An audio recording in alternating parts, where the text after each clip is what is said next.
Video game dialogue is weird. In the case of a silent or near-silent protagonist, the player character will say maybe 3 sentences while being talked at by somebody infodumping their entire tragic backstory and then telling you how your kind words and philosophical views have changed their life. Meanwhile, you're just kinda standing there. Strange, right? The idea of a one-sided conversation isn't specific to video games. There are several tropes dedicated to these kinds of altered or partially obscured conversations, such as language barriers, which are often used as a point of conflict that both parties need to overcome in some usually clever way so that they can communicate despite their differences. The Newhart phone call, a trope in which you only hear half of an otherwise two-sided conversation, thus leaving the other person's words up to usually comedic interpretation, and surrogate soliloquy, in which a character will monologue or hold a half-imaginary conversation with either an inanimate object, animal, or the audience itself, and so on. In these kinds of situations, the speaker is often making up or assuming the object, audience, or creature's response, even though the response either doesn't exist, is misinterpreted, or is up for interpretation. But video game dialogue is in a bit of an odd space with this. In the context of dialogue options and silent protagonists, there isn't the same inherent acknowledgement of the joke, insanity, or complication of characters either facing a language barrier or talking to a volleyball like it's an actual person. Not to say that games don't sometimes still make jokes about it, but that's more of an occasional flavoring of fourth wall breaky self-awareness rather than what the typical focus of silent protagonist dialogue is itself. The approach that many games have, and that's honestly become a normalized trope in many genres of game, is that we're meant to interpret these kinds of one-sided conversations in the same way as dialogue exchanged between 2 fully realized characters, all while maintaining the delicate balance between tight writing and player agency. This makes sense from the inherent interactivity that the entire gaming medium is built around, as well as the fact that most people probably want to feel like they're part of the conversation rather than just being monologued at for an hour because you couldn't escape Elminster's obligatory info dump. But that's not to say that this doesn't come without its caveats. After all, character conversations are supposed to be an exploration of multiple perspectives and shifting ideologies as 2 or more characters attack each other's beliefs while trying to protect and bolster the views that they themselves hold. And video games face the almost entirely unique dilemma of trying to strike this balance while letting us players on the other side of the screen be an active participant in the conversation. So, how do games do this? For that, let's delve into the plot. Before we can begin to dissect the specifics of what video games do to create such natural exchanges between, let's be honest, a character and a piece of cardboard serving as the silent protagonist, we need to first establish the rudimentary basics of what dialogue, conversations, and monologues are supposed to accomplish in storytelling. And don't worry, this will be a quick segment. Dialogue is used to pit ideas, beliefs, values, flaws, etc. against each other with the end goal of letting only one of them quote-unquote win, all while conveying characterization, world-building, themes, information about the narrative, etc. For instance, if one character thinks that a battle is hopeless, they may be pitted against a character who still has hope, and their conversation or argument will result in either hope or hopelessness claiming victory and transforming one or more characters' views of the topic. And this is probably the key factor here, transformations. An info dump can just be an info dump, but character conversations are going to be most efficient when they transform or at least develop a core idea or belief, and this is done through the conflict, pushback, and debate that happens in good dialogue. So where does this leave us with silent protagonist dialogue options? Is every silent protagonist dooming their supporting cast's character development? Well, no, obviously. But why? For the first example, let's look at the difference between monologue-type conversations versus, conversations, both with silent protagonists as half of the duo. For these, I'm going to be looking at Byleth and Dorothea's C support from Fire Emblem Three Houses and Astarian's mirror conversation from Baldur's Gate 3. If you haven't gotten to either of those yet, here's your light spoiler warning. Nothing major in either game will be spoiled apart from some very early game Astarian lore. Let's start with Dorothea. In most support conversations throughout the game, whether or not they include Byleth, they sometimes start with one of the 2 characters facing a dilemma alone, and then only after this situation is established does the next character appear. This is a good format for a game with very limited assets and animations for its smaller scenes. Either this, or it just starts right at the beginning of the conversation, and then we can learn the topic as we go along.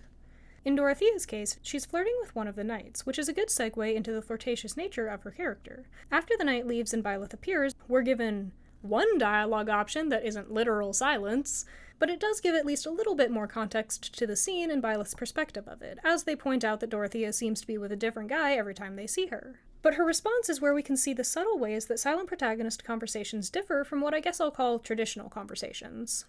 Were she talking to a fully realized character, there could have been some sort of pushback or agreement from the other character after Dorothea asks if there's any problem with her dating around, and those responses would have been incredibly characterizing. For instance, Sylvain would likely say that she deserves a cool, noble guy like him, whereas Felix might just say that he doesn't care and then try to leave. By the very nature of blank slate silent protagonists, it actually does make a lot of sense to keep their responses to a minimum if their personality is subject to the player's projections onto them.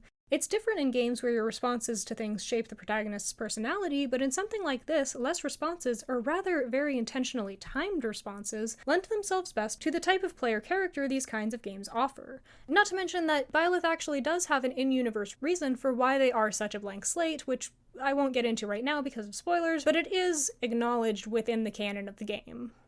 But back to Dorothea, and this is what seems to happen with a lot of characters talking with silent protagonists. Instead of waiting for another response, she goes into a pseudo-monologue about why she does what she does. She transitions from, "Is there any problem with that?" to, "I know what I'm doing. I'm young and pretty, but I need somebody who will love me when I'm old and can't sing as well." And while this would be pretty jarring to read in a book, it's actually executed really well in the gaming format. The reason being that even though Byleth isn't actively attacking or questioning her views, that first little bit of judgment did give her reason enough to get defensive, and her defense just so happened to be most natural as a really characterizing bit of dialogue about the primary motive behind her actions. Another strong point of this portion of dialogue is that she remains fairly surface level about her internal conflict, while still saying enough to establish what it is, which allows the next support conversations to go more in depth about this initial concept. And this is all just a few sentences. Dorothea relates this women only being valued for their beauty thing back to Byleth in one of two ways, depending on whether you're playing as the male or female protagonist, which shows really neatly how this is still a conversation, technically. Moreover, this also provides another really well-timed chance to let Byleth offer their views once more, similarly to how a non-silent character would in a traditional conversation, only with less to say, since it would be a little bit annoying to have to read a block of text every time you had to choose a dialogue option. Now, Byleth's next monologue options are where the silent protagonist-y feel starts coming back into play. While these options are somewhat characterizing for Byleth and give Dorothea an additional line to get back to her converged dialogue, and side note, that's not actually what it's called, I think, but when I'm going more in depth into dialogue trees, I'm just going to call it converged, a point in which the character dialogue, unique to the specific player dialogue, joins back to the original dialogue that happens regardless of what you choose. Anyway. Once Dorothea returns to this converged dialogue, she sort of just says, "Anyway," and goes back to what she was saying before Byleth's reply, which I've honestly never really seen as clunky writing, maybe just because I'm so used to the medium, but it still does illustrate the point. Silent protagonists are the buffer between dialogue and the fourth wall, therefore they can't really participate in dialogue in a way that is as meaningful as a full character. And to add even more contrast, let's look at Dorothea's first support with Ferdinand von Eyre. In this conversation, both characters develop the scene in ways unique to their perspective, biases, and goals within the conversation itself. Ferdinand starts out with trying to compliment Dorothea, Dorothea jabs back with condescension about his alleged flattery, Ferdinand wonders why Dorothea seems to hate him specifically, and Dorothea has another snide remark about, "Ooh, I can't believe a spoiled noble like you was able to put that together," and then confirms that yes, she does hate him. And it progresses from there. Ferdinand tries to understand why she hates him, Dorothea wants him to figure it out himself, and we're left with Ferdinand being utterly oblivious to his own hubris so the game can develop his understanding of it further in the next conversations.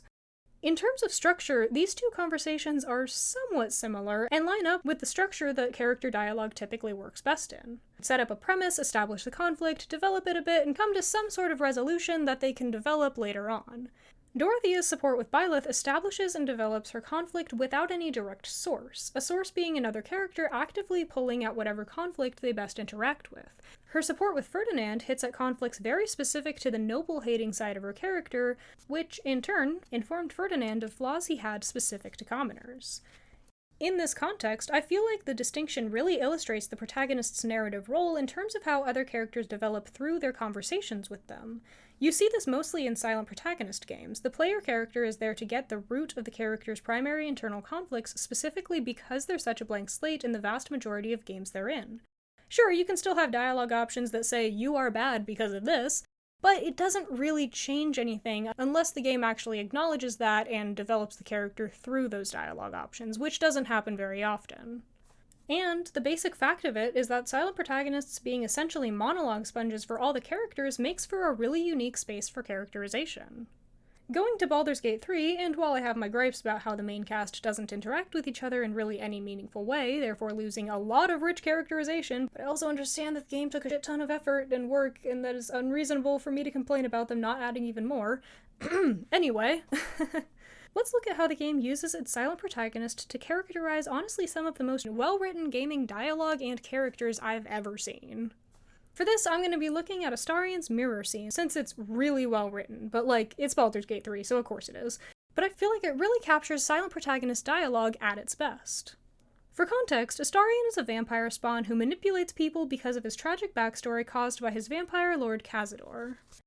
The conversation starts with Astarion looking in a mirror, and because of his affliction, he can't see his reflection and is therefore able to see you walking up behind him. Next, there are some dialogue options that essentially all lead to Astarion saying that this is the only use for a mirror as a vampire. And this sullen tone relating to vampirism is a perfect opener to the scene because it illustrates how much of himself he's lost to his condition. There's another set of dialogue options, which is where the dialogue gets more specific, meaning that the replies to this will be more personal and thus characterizing of his beliefs, conflicts, and flaws, especially if you get his response of how a well-preserved face can open a lot of doors. And this all ends up leading back to the next stretch of converged dialogue. With the amount of back and forth here, this scene is still well within the realm of conversation rather than monologue. It sounds like a real person could have this conversation with him. And the converged dialogue is where, because of the work the prior dialogue options put in to be able to elicit a very specific emotional reaction surrounding the concept of Cazador having taken so much from Astarion via vampirism, he's able to naturally elaborate a bit and steer the conversation toward a new mood so that we can get a really nice arc of somber to angry and then back to his facade of flirtation and flattery. I mean, unless you just insult him and leave, which is also very funny. But unlike Byleth, Tav has many chances to talk throughout this scene, and all of the dialogue options feel like real things that real people would say, especially since most of the dialogue options are either really entertaining or hit at something that you would actually want to say to the character and just cover a fairly wide variety of what you would reasonably be able to say while still not straying from needing to elicit those specific responses from Astarion. That said, while Tav does get to speak much more than Byleth, it never dips too far into trying to out-talk Astarion, as he is still the scene's focus. And the scene makes up for this lack of attack and defense by keeping the dialogue incredibly focused on the themes of power and control present throughout the entire game. But this isn't to say that Baldur's Gate 3's dialogue doesn't come without its caveats.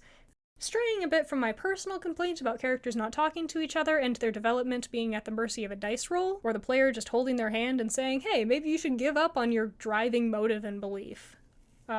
Straying from that, the double-edged sword that a lot of games face with dialogue options is the concept of approval or trust ratings. On the one hand, approval points are a really elegant way to show don't tell each character's values and worldviews and can allow the player to see patterns in who approves of what, like Astarion generally disapproving of giving up too much information unless it would cause a person distress, which is a mentality that you're able to pick up on entirely from his approval and disapproval. Approval is also how you get a good way to clearly explain why a character does or does not like the player character. If you do or say things that they find appealing, they'll start to warm up to you. Likewise, if you do things that they don't like, they might start to hate you. This is generally how it works in real life, so it makes perfect logical sense in video games as well. But on the other hand, while this is realistic, it doesn't lend itself well to conflict, and without conflict, you don't have growth. Usually. Going back to the Three Houses example, most support conversations between two non-Byleth characters end up or start out in some kind of ideological argument that swells and ultimately resolves by the end of the final support. This works because it follows the general guideline of dialogue, pitting two differing beliefs or opinions against each other so that one of those ideas can be transformed or that the resolution will ultimately come out on top. And without really in-depth the character will remember what you said mechanics that lead to branching endings and just an insane amount of game development to back it up, it's really difficult for silent protagonists to create a nuanced enough conflict to transform character beliefs outside of major decisions. In Baldur's Gate 3, there are two characters with hidden dialogue points that will end up changing their views and how hard it is to talk them in or out of their different endings. But without any real way of knowing this, and because so many games have portrayed dialogue options as don't worry about it, just get the approval and you'll be fine, it's difficult to tell what will and will not make a genuine impact. Especially since most of these impactful dialogue options will actually decrease your approval rating with the character, which could potentially scare the player out of picking these options if they don't know that there's actually going to be a payoff to it. This is also why a lot of games opt to have a companion character talk for the silent protagonist, as they're able to participate in nuanced dialogue without hindering the silent protagonist's silence or worrying about a trust rank. Ultimately, though, as I've said, this is a double-edged sword that I'm mostly nitpicking because each game will have a very different variation of this in terms of player freedom and ever-shifting narrative decisions. But if silent protagonists aren't there for conflict, and they exist as somewhat a neutral person through which to explore other characters' conflicts and arcs, what really is a silent protagonist's role in dialogue? Also, kind of a side note, but all of this blank slate stuff isn't to say that some silent protagonists can't or don't have really well-defined personalities. The Persona protagonists and Link from Legend of Zelda are both really good examples of clear characterization that's demonstrated through cutscenes, dialogue options, animations, backstories, and so on. I mainly just mean blank slate in the way that their options aren't so rigid that they can't be altered a bit by the player, like whether you're going to pick the kind or snarky option when talking to somebody. That said, the role it seems many silent protagonists take in dialogue is that of the person each character can most rely on to just vent to or explore their own inner conflicts and decisions. Take Persona 5, for example. Joker is the level-headed leader of the Phantom Thieves who everyone trusts with their struggles more than anyone else. He's who Yusuke goes to when he hits an art block, he's who Akechi will go on dates with, who Akechi can somewhat open up to because he feels like Joker is one of the few people who's actually on his level and therefore needs to surpass, and the thematic foiling and everything, but that's beside the point. If we go back to Three Houses again, Byleth serves essentially the same purpose. They're who everybody vents to, and sometimes threatens, until they get it out of their system and are able to realize, oh, that's how I was unhealthily coping with my inner struggles, of course! Not to say that silent protagonists don't typically also have an abundance of options to directly call people out and say stuff like, you're doing your tragic backstory to others, but worse, stop it! So this sort of someone people can vent to without being judged doesn't always apply, but as said before, these options don't often lead anywhere apart from a sad sound effect and a reload. Although this video isn't about silent protagonists themselves, simply how they foster a tricky environment for writing dialogue. So let's do a quick recap. Games with a silent or near-silent protagonist need to sell the idea that the characters talking to them are in a full conversation rather than a one-sided monologue, and the ways they do this are providing dialogue responses that either illustrate the player character's beliefs or able to elicit very specific responses in the character they're talking to. The more specific to the character's inner conflicts, the more likely they are to naturally go on a tangent. Another method is to let the player character act as a sponge for the main party's flaws, fears, rivalries, and anguish. And to ensure this is all done as naturally sounding as possible, these conversations usually center around each character's most fundamental core of their conflict. In most cases, at least. I will admit, certain Persona confidants do end up straying into a wildly different storyline than they started, but that's a different tangent that other people have complained about already. And as a final note, I want to talk about Xenoblade Chronicles. The Xenoblade Chronicles series has various heart-to-heart conversations that involve multiple non-silent characters, either in a fun or otherwise interesting scenario, or just chatting about something relevant to the location.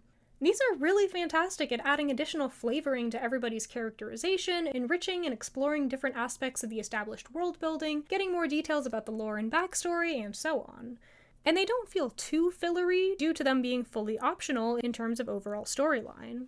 The reason I include this is because it's a nice mix of traditional and player-driven dialogue in the sense the characters are having a conversation regardless of what you do for the majority of the dialogue, until it gives you an option or two of ways to steer the conversation via choosing what a character is going to ask, wonder, or remark. And as an added bonus, while they do affect affinity and trust sometimes, they're not game-altering and don't try to fabricate the idea of influencing character arcs due to them being so separate. But that's pretty much it. I was going to go on another tangent about how Divinity Original Sin 2 has a very odd way of doing dialogue options, because it's not actually saying what you're going to say, it's just saying the vibe of what you're going to say.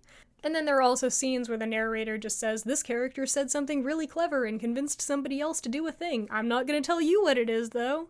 But it still works well enough. The game seems very fun so far, although I'm not too far into it. I didn't really have an ending planned for this video, so happy writing. Bye!